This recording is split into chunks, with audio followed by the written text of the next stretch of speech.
All right, today we're gonna bring in the mason jar covers, and today we're gonna set up a breakfast that we all like to do and put away. But today we're gonna go ahead and do that, and then we're gonna cover it up. Now, just to let you guys know, they give you two types, all right, two different sizes, all right. If you have mason jar, all right, and the two different suctions for different types. And right now we are gonna go with the smaller one, so we're gonna go ahead and use the smaller one, and they give you the pump and additional pumps, all right. So we're gonna go ahead and set it up and see how it works.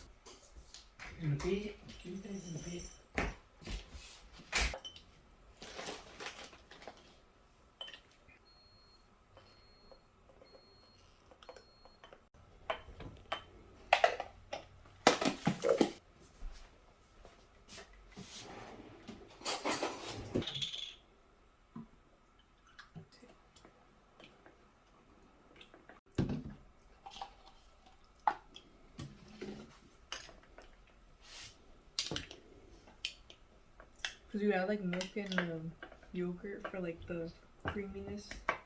And then the milk with the chia seeds, it becomes like a pudding. So it's kind of like acai bowl for the morning with like extra protein and stuff.